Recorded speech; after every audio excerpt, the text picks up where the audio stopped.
It's the amazing Rico Brogna podcast with your host, Evan Roberts. That's right. We are Rico Brogna.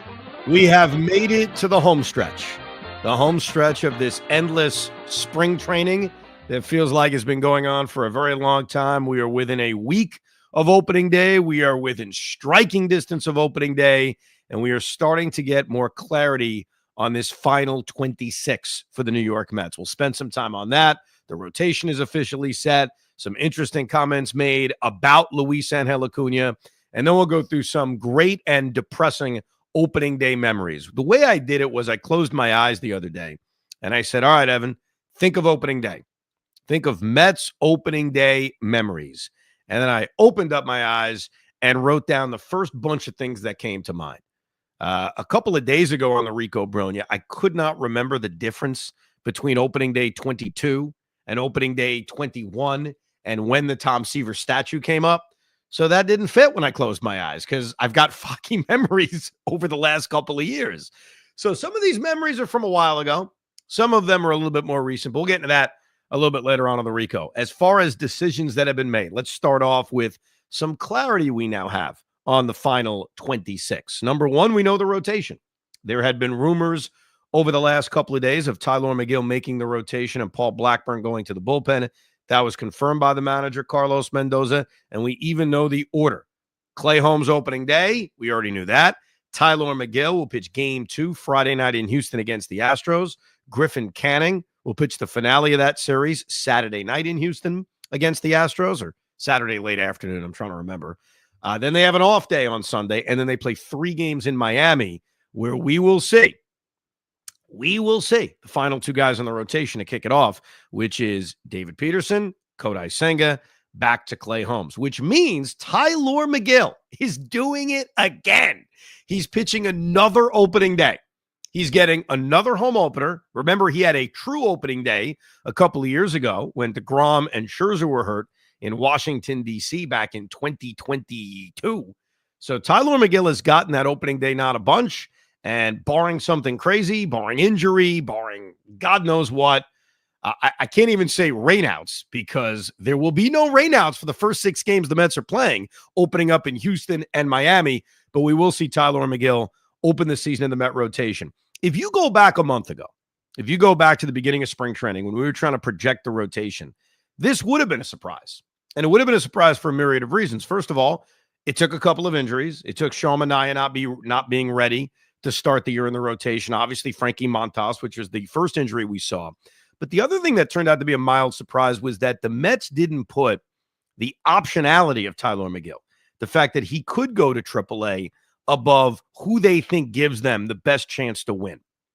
And I think a part of that is, I guess, the way they view Blackburn as a weapon out of the bullpen, because you're going to need guys who can give you a bunch of innings, especially early in the season. Like, I was thinking about it on Sunday. The Mets played their second to last spring training game of the year, and Griffin Canning was on the mound, and he was fine. He pitched into the 5th inning. He allowed 2 runs, had a bunch of strikeouts, but his pitch count started to get up there. And in the regular season, a guy like Griffin Canning, you'll see it when this season starts. How many pitches is Carlos Mendoza really going to allow him to throw?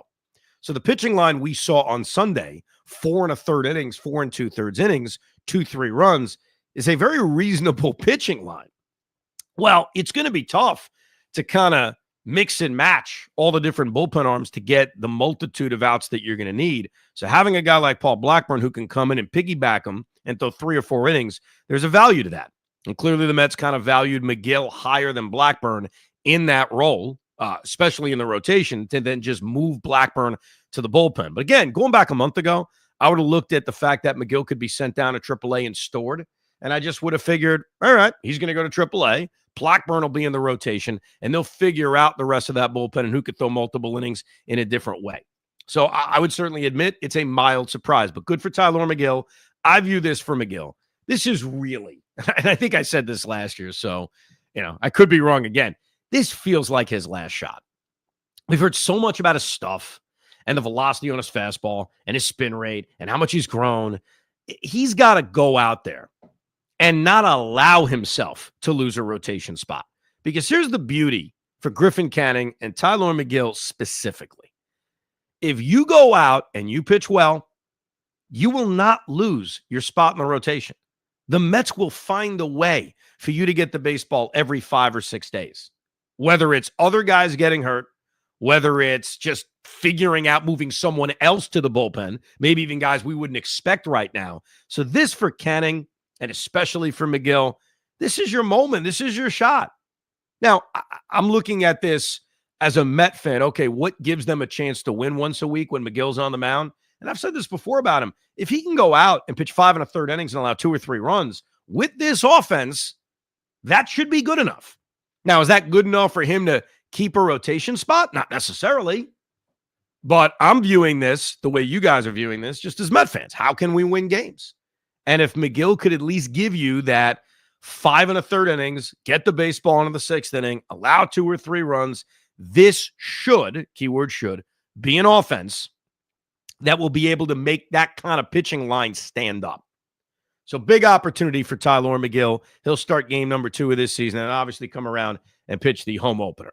We found out that Dednell Nunez is going to start the year at AAA. No surprise. We've talked about this on the last few Ricos, that the fact that he can't pitch multiple innings, the fact that he can't pitch on back-to-back days, for the reasons I laid out earlier about first couple of times around the rotation, how deep in a game is Griffin Canning going to go? You're going to need to maximize what you get out of the bullpen. And Dednell Nunez, as nasty as he is he really that useful until he's built up enough where the Mets can lift those restrictions? Until they lift those restrictions, he's better off being in AAA, where you could have those restrictions all day and no one's going to care.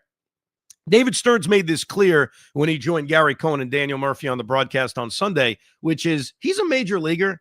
It's just about kind of getting him ready for the start of the year. So, Hoff, it's a little bit of semantics, because I remember when we talked about this a few days ago in relation to him and A.J. Minter, you said, well, can they really put him on the IL?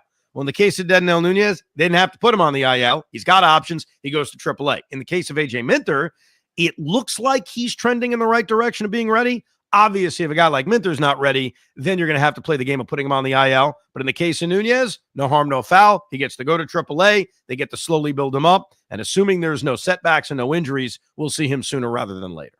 Yeah, I guess that's the best case scenario, because I hate hearing, oh, Nunez on the IL to start the season because it's just recovery. That makes me feel like something's wrong. I don't think anything's wrong right now. I think he's just not fully ready to go. They're taking it easy on him. And look, he's got, it almost feels like the Mets are using Dednell Nunez like he's this weapon that only has a certain amount of bullets in it. Now, that's a terrible thing to say, because he's young, he's in his 20s, and we hope he has this long career ahead of him. But considering the injury problems he had last year, how nervous they were that he was going to need more of a serious surgical procedure, it feels like they're handling him with such care. And so for now, until they gain more confidence in him, it makes sense for him not to be up here. Plus, it opens up opportunities. Look, we already know Danny Young's going to be on this team. We know that. We know that A.J. Minter is at least trending in the direction of being on this team. We know Paul Blackburn's going to be a long man. For now, I mean, there's some fluidity to this roster. So if there's a team desperate for a starting pitcher and they call about Paul Blackburn, and the Mets could get, I don't know, a useful player back, even a prospect back, there's always the possibility he's sent out. But right now, it feels like that last bullpen spot is between Max Kranick and Huascar Brazaban. And I want Max Kranick up here. He's a multi-inning guy. Now, they both have options, so that part's kind of easy. Either guy can go to AAA. But Kranick has looked so good so far in spring training. I'm hoping it's him. And he deserves to be that guy. I mean, the Mets have gone big on the this guy deserves it card, right? Like, that's part of why Tyler McGill's in the rotation and Paul Blackburn isn't. Tyler McGill earned it. He's in the rotation. To me, Max Kranick has earned a bullpen spot. Well, the good thing is that this time around, you have people that have options that you can mess around with and don't have to cut or waive or whatever. Last year, they kept Michael Tonkin on the team because if they cut him, or if there was no options left, so the only other choice was to let him go. So at least I feel more confident that they have the right guys. It's just, when will they bring them up? Now, when it comes to position players, unfortunately, it's a little bit more of a tricky spot. Alexander Canario has hit. He had a hell of a Sunday. He had a couple of home runs. He has produced since the Mets acquired him during a live Rico. I'll never forget that when Hoff's like, we made a trade for Alexander Canario. And I'm like, what the hell does that mean? Well, at the time, it felt like it gave the Mets the option to trade Starling Marte, and they still have that option. I mean, if the right deal comes along in the next 72 hours, they can ship out Starling Marte, and Alexander Canario can easily take that spot as the right-handed DH, and of course, his ability to play the outfield. Stearns was asked point blank about this when he was on the SNY broadcast. Like, what do you do with him? And his answer was, we'll see. He really didn't have an answer. So there's two options the Mets have. Option number one, which is still a possibility, it's still something I prefer them not do, but can very well happen, is trading Starling Marte.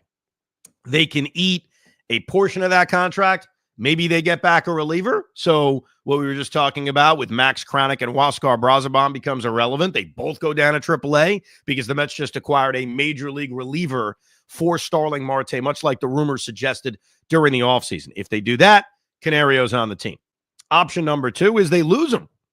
And, when Canario was designated for assignment by Chicago, there was certainly a sentiment at the time, not that I was paying attention to it, I'm not going to lie and say I was, of, wow, the Cubs gave up on a young, talented, still a guy who's got a lot of potential. And the Mets swooped in, made the deal for him, but a part of the problem was he never had any options left. That was the issue. So if the Mets can't find a spot for him, and right now, barring a trade of Starling Marte or a trade of Tyrone Taylor, which I really don't expect, but that would be the other guy I would at least throw out there. They're not trading Siri. They just got him. Obviously, they're not trading Brandon Nimmo as much as Hoff wants it. Juan Soto is pretty damn safe. Jesse Winker just got re-signed. So it's really Marte and I guess Tyrone Taylor, even though I don't think they'll trade him. They're going to expose him to waivers.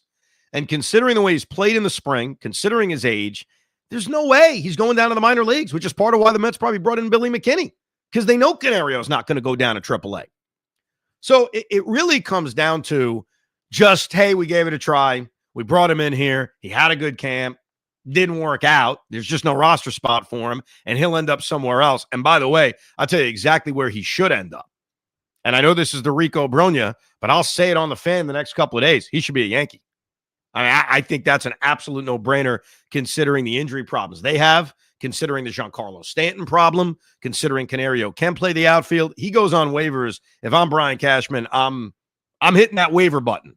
I know we have that in fantasy. I don't think they have that in the majors, but he makes a lot of sense for them. My point is, he's not going to the minor leagues with the Mets. I'd be very, very surprised. It'd be great, but I'd be very, very surprised. Could they trade Marte or Taylor? It's possible. It's possible.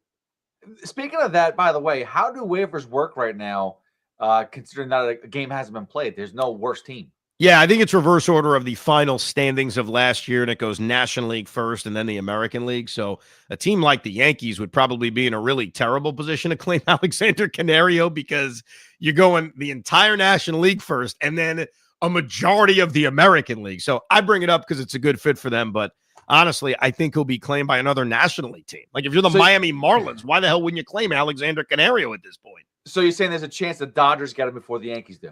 Yes, that is very much on. That's very much on the table. Certainly a possibility. The other outfield note was Brandon Nimmo played center field, so it's an option. I doubt we're going to see many games in which Nimmo starts in center field. Stearns even said it on the broadcast. It's probably more something you'll see in the middle of games. Do you pinch hit for a Tyrone Taylor or Jose Siri? Especially when you got a Brett Beatty on your bench. You got a left-handed bat on the bench. You could be dangerous. You have a Jesse Winker on your bench potentially if Marte started at DH. It allows the flexibility of Nimmo shifting to center. But I doubt we're going to see a lot of, Winker in left, Nimmo in center, Soto in right. Now, let me get to this Acuna thing because this is fascinating to me. And it's not crazy to think that Luisangel Acuna struggles at AAA last year were equated to being bored. I've heard that theory a lot about minor leaguers when guys struggle in the minors, get called up to the majors, and they're better than they ever were. I think I heard that about Matt Harvey many years ago, where guys who are just really talented get bored by the minor leagues. Sounds kind of crazy, but it's been out there before. And I forget who brought it up. It may have been Loogie on Evan and Tiki when we were talking about this, talking about Acuna and how he didn't perform well at AAA last year. He hasn't performed well in spring training. So we're really looking at 2 weeks more than we are anything else. and I think it may have been him or Tiki, who said maybe he was bored in the minors last year, which I always accepted as a possibility. Here's what Francisco Lindor said about Luisangel Acuna. It's one thing, in my opinion, to be bored in the minor leagues. Lindor says, quote, I think he plays bored in spring training. Now, before I continue with this quote, spring training, you're battling for a roster spot. You're battling for an everyday job because Jeff McNeil is hurt. I get spring training bores me, and it bores most people listening or watching right now who may not consume spring training. But right off the top, the first part of that sentence pissed me off. Not about Lindor. I think Lindor is being honest. He's being a captain. He's telling us the deal. But you're telling me Luisangel Acuna is bored by spring training? He's bored by a job audition? Because that's really what it is. We've all gone for job, meetings or job interviews. Imagine going in there and just being bored. Well, then you're not that serious about the job. Anyhow, here's the full quote from Lindor. I think he plays bored in spring training. If the lights come on, then he's good.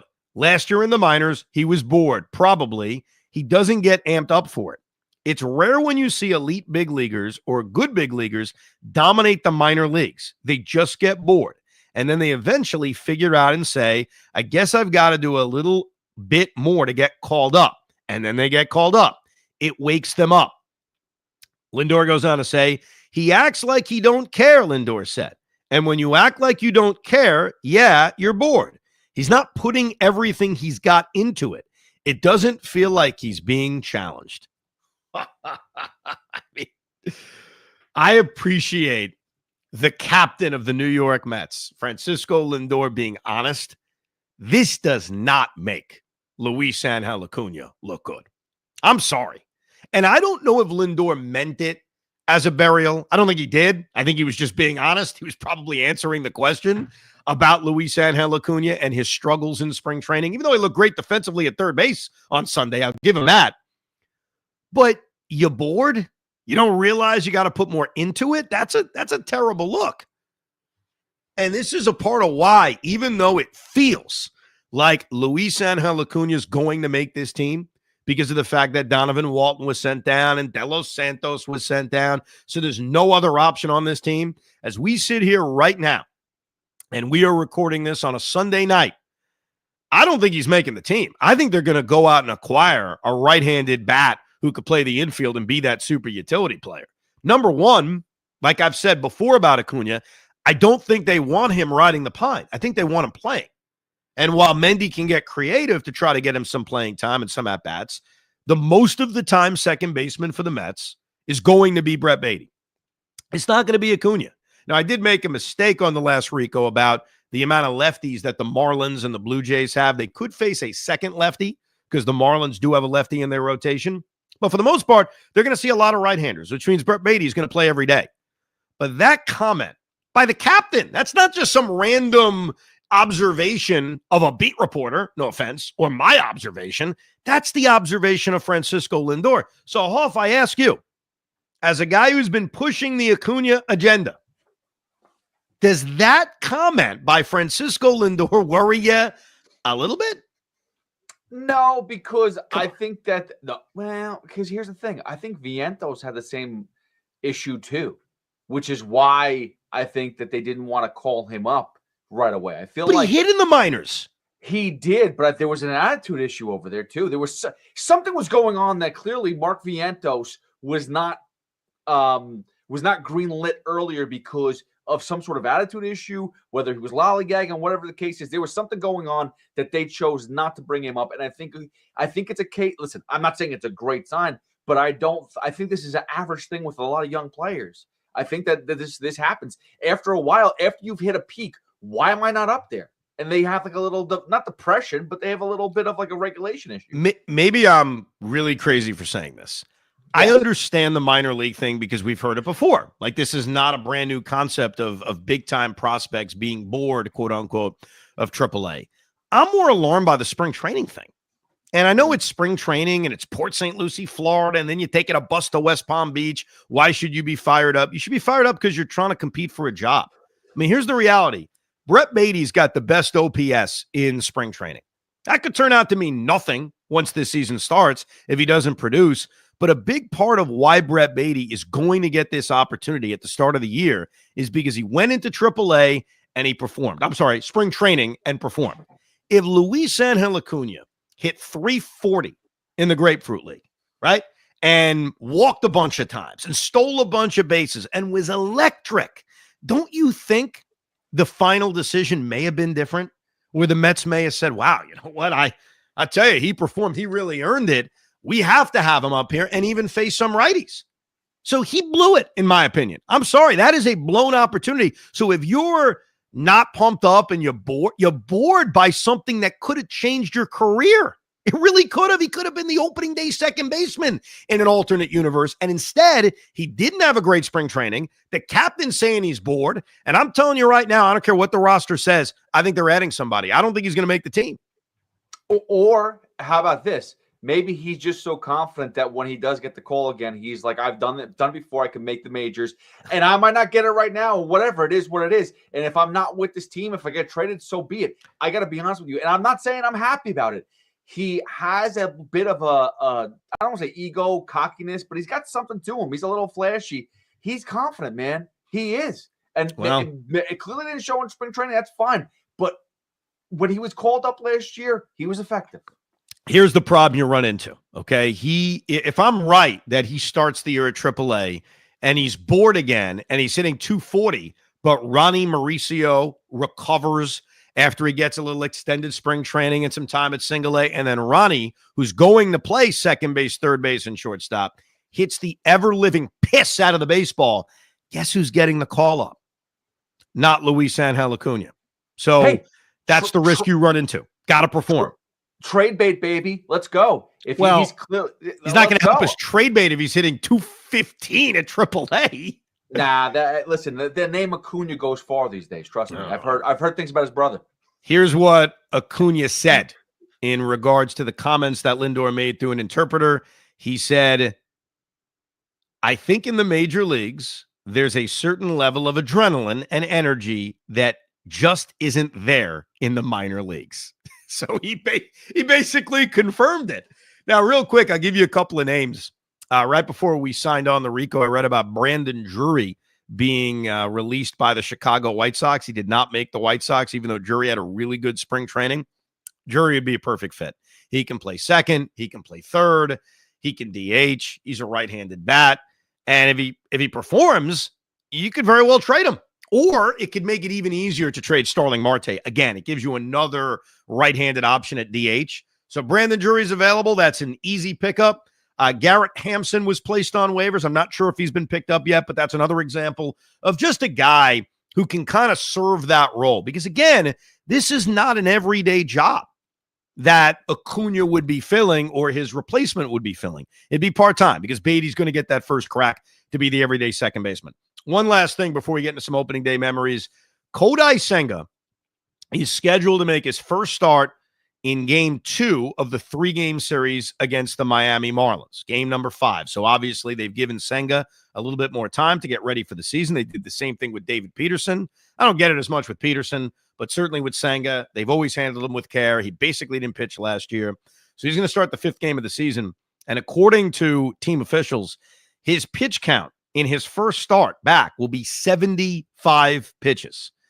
And it will probably be a couple of starts before Kodai Senga gets to the 90-ish, 95 to 100. So this kind of handles Senga with care is going to continue here at the start of the season with a pitch count of 75. And again, that's why there's a value in Paul Blackburn. That's why there's a value in having bullpen arms that can pitch every other day or basically every day, because Kodai Senga could give you 4 brilliant innings. There's a couple of at-bats where guys are fouling pitches off. His pitch count could be 73 after 4 innings, and he can be effective. And then all of a sudden, you're going to your bullpen in the 5th inning. So it's frustrating. I like Kodai Senga. It's frustrating, but I'm going to trust that the Mets know what the hell they're doing. I'm going to trust that because Senga didn't pitch at all last year, and you don't want him running out of gas late in the season. And we read that email on the last Rico when we went to the mailbag, if you missed it, episode 448, where a guy even said, hey, maybe we're better off having these starting pitching injuries because it keeps guys fresh for later in the season. Well, let's hope that's the case with Kodai Senga because he's going to be handled with a lot of care to begin this season.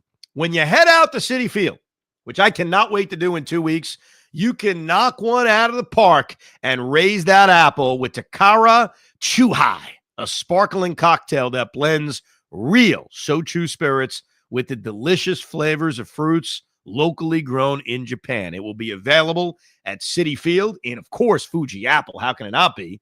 White peach and lemon. This is not only the official sake of the New York Mets, but the official sake of Rico Brogna. All right, let's think about some opening day memories. I closed my eyes a couple of days ago, and I started thinking about that excitement, that rush of excitement when the baseball season starts. And I want to make it clear, I didn't pick just home openers. I picked opening day, when the games start, when the season starts. Sometimes we're not in the ballpark, like we're not going to be in the ballpark this year unless you're flying to Houston for opening day. And I closed my eyes and I said, all right, what jumps out at me? What jumps out at me? So I pulled a few clips. I sent them over to Pete Hoffman. And hopefully these will make sense, Pete. We'll play the right ones. I apologize. We didn't plan it out meticulously because I closed my eyes and said, what am I thinking of? And one that jumped out at me more than others was opening day 2005. I'm going to start with a negative one. I apologize.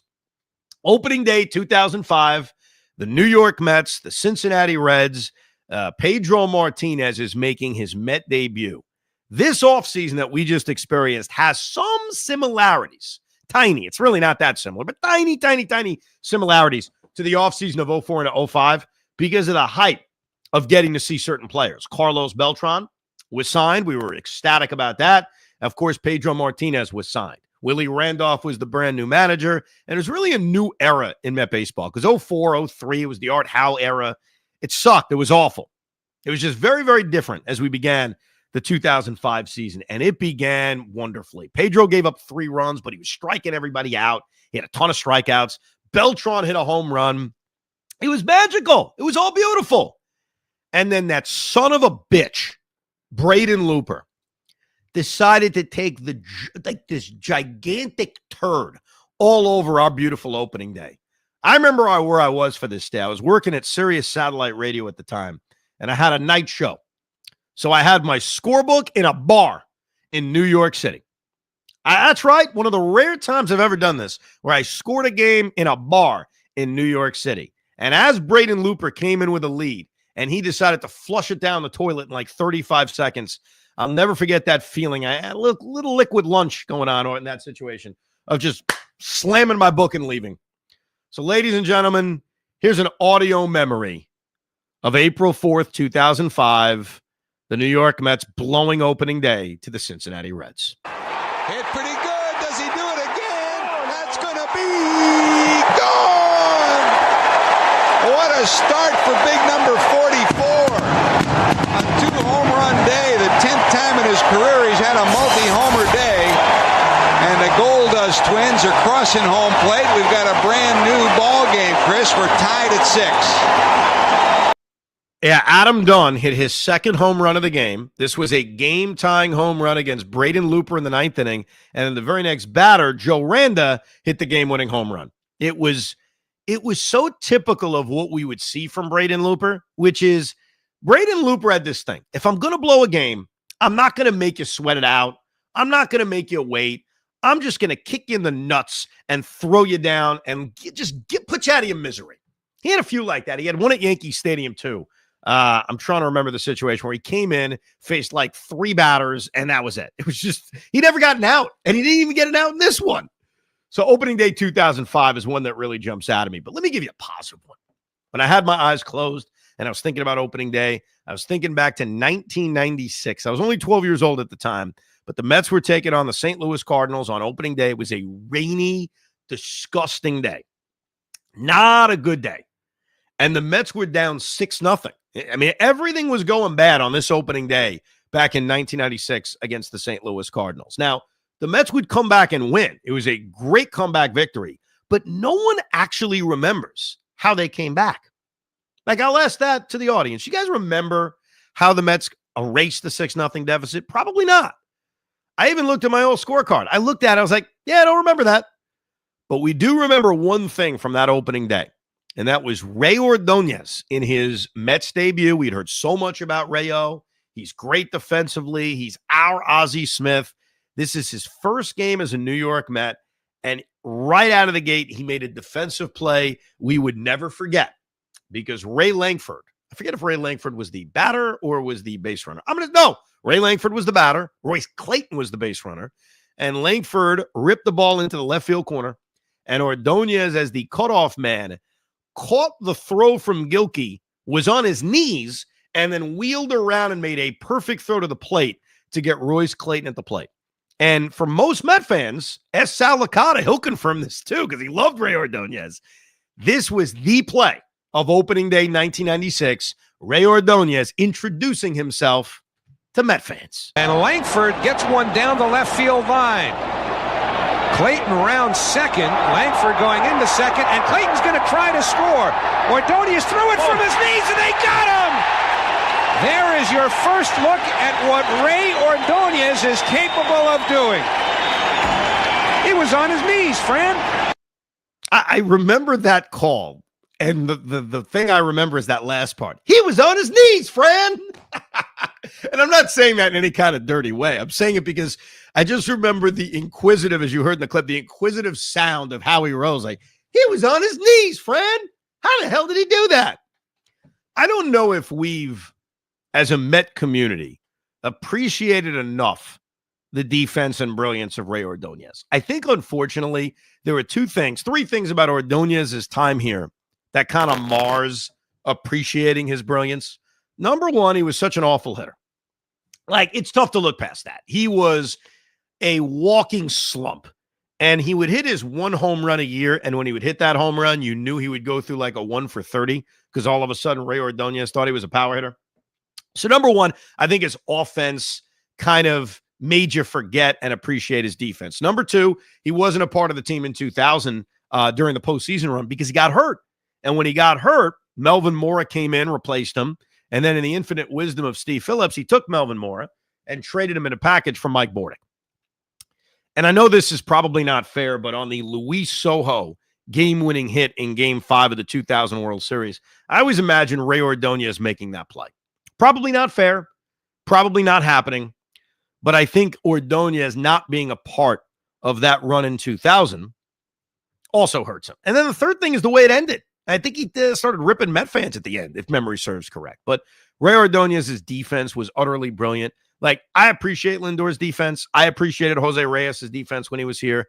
But when you really think about it, close your eyes, forget about the offense for a second. Ray Ordonez was on another level. I love Lindor's defense, but Ordonez's defense was on a completely another level. Continued closing my eyes, thinking of opening days. And I got to 2000.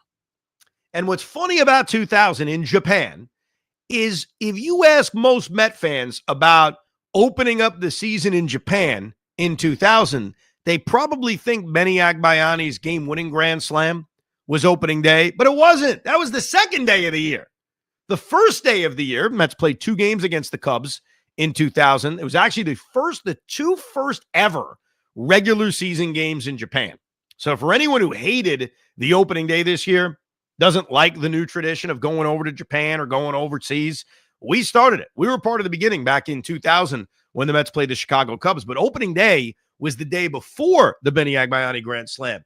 That was when Mike Hampton was making his New York Mets debut, the much ballyhooed trade that we made during the offseason with the Houston Astros to get Mike Hampton, to get Derek Bell, sent out Roger Cedeno, sent out Octavio Dotel.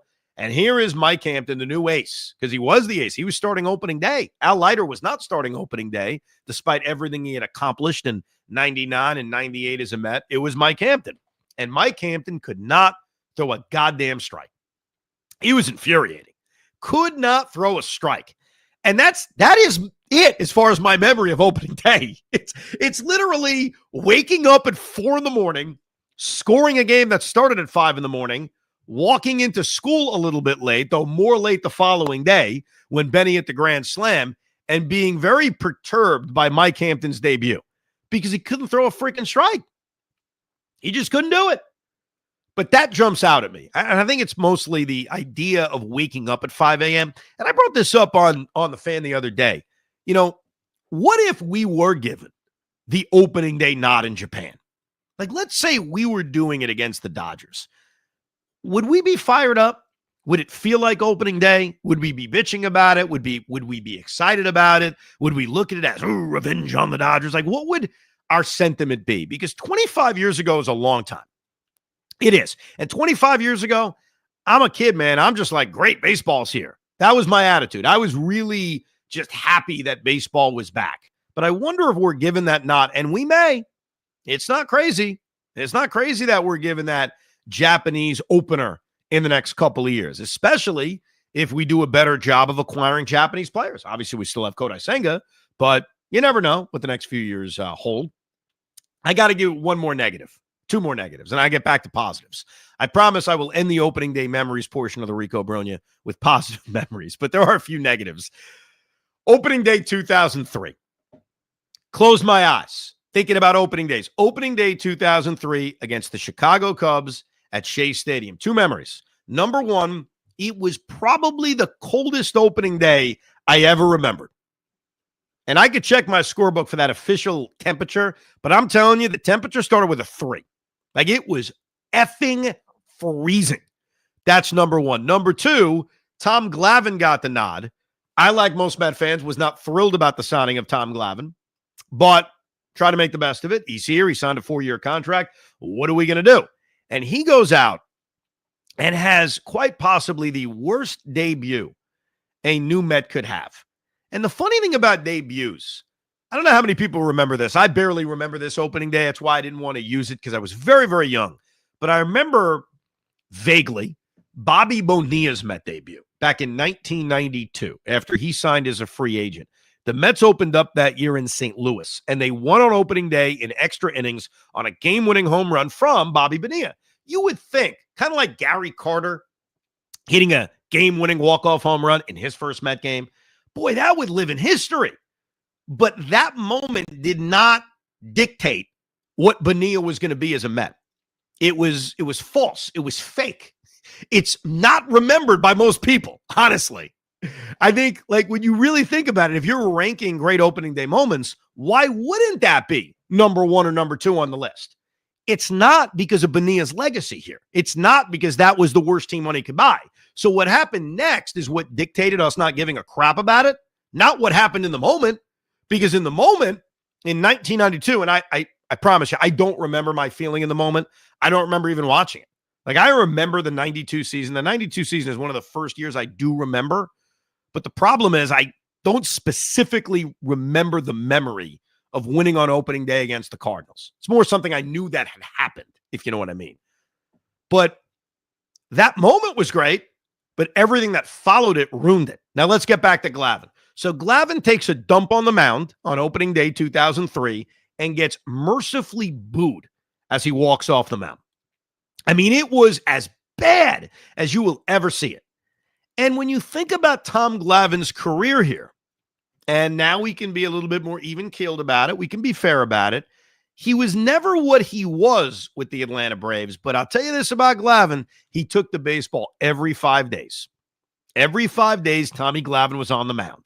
And he got better as his Met career kind of went on. His first year in 03, the year I'm talking about, 4.5 ERA, one of the worst ERAs of his career. Then in 04, he goes to the All-Star game, pitches to a 3.6 ERA. And then in 2005, he pitches to a 3.5 ERA. And then in 2006, another All-Star appearance, pitches to a 3.8 ERA. And he's throwing 200 innings every single year. So Glavine was able to sandwich the horrible beginning and obviously the horrible ending. I don't need to get into the horrible ending again, getting booed off the mound in game 162 in 2007. But he actually sandwiched these two moments with, like, being okay. Like, he was solid. That's the thing about Tom Glavine. He took the baseball every 5 days. He was not the Cy Young guy he was in Atlanta, but he pitched.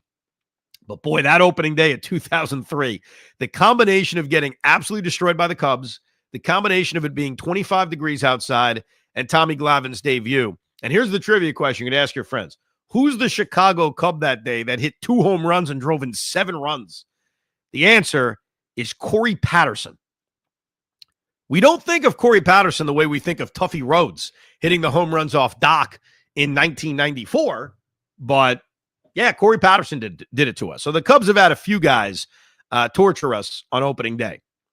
And the other negative, in fact, don't even play this clip off. I sent it to him. I've changed my mind. I'm just going to mention it quickly and move on. Was opening day 1997, where the Mets played the San Diego Padres and gave up back-to-back home runs, and the bullpen imploded, and they lost to San Diego. I remember that one. I don't know why I remember that one so well. And also the fact that they opened on the West Coast and played so many games on the road before they finally came home and had opening day rained out. That was the other memory.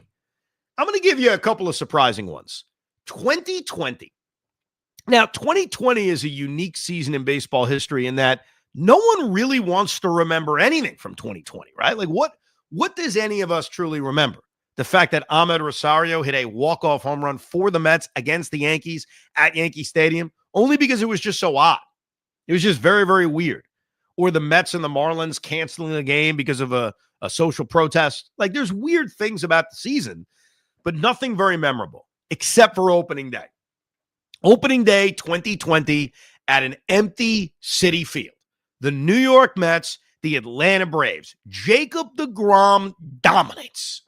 Like, deGrom picks up exactly where he left off from his brilliant 2019, from his brilliant 2018.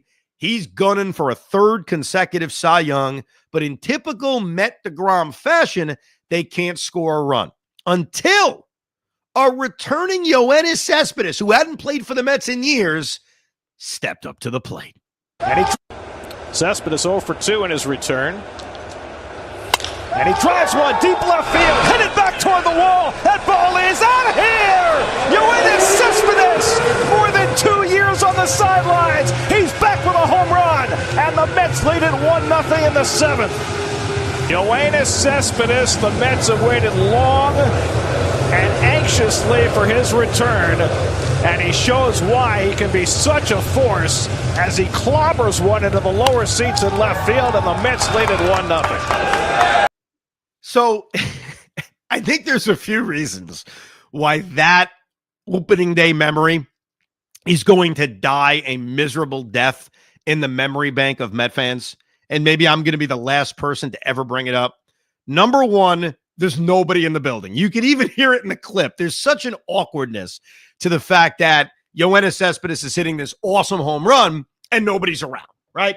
So that's number one. It's obvious 2020 is a year in which most people want to forget.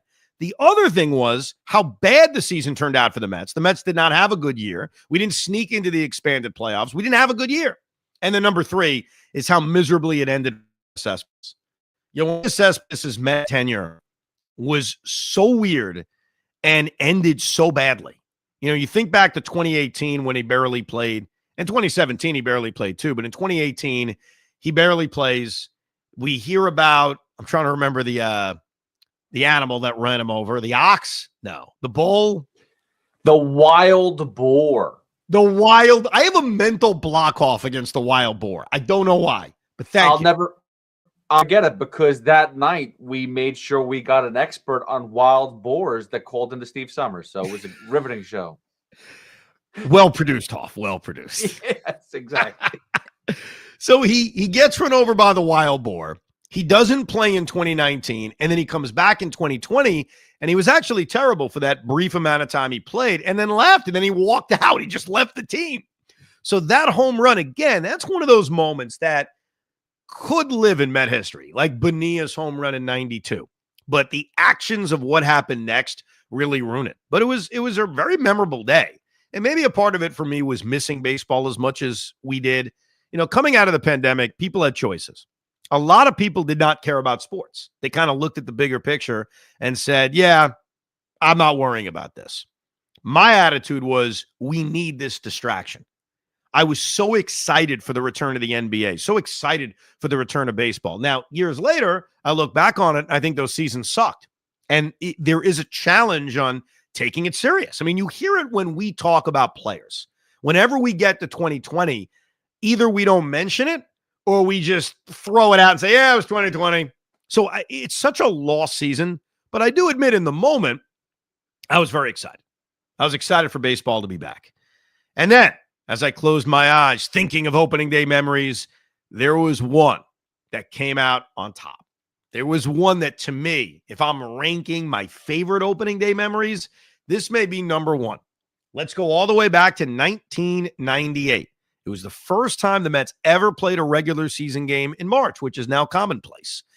And the temperature that day against the Philadelphia Phillies, my memory will always tell me it was 90 degrees. When I look back at the history books, apparently it was 80 degrees. But I like to add the 10 degrees because it felt hot.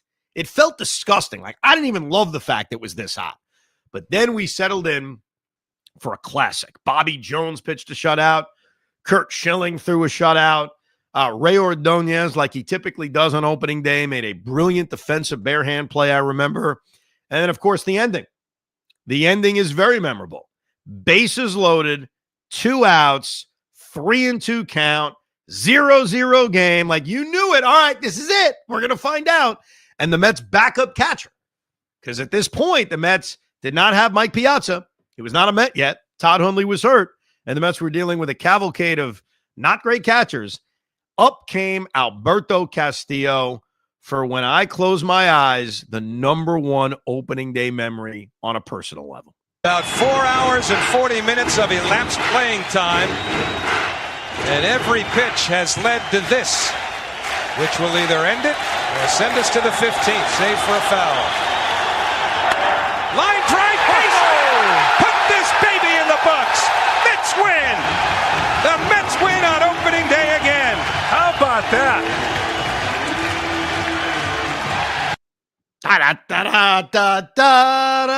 Hey! Yeah, that was cool.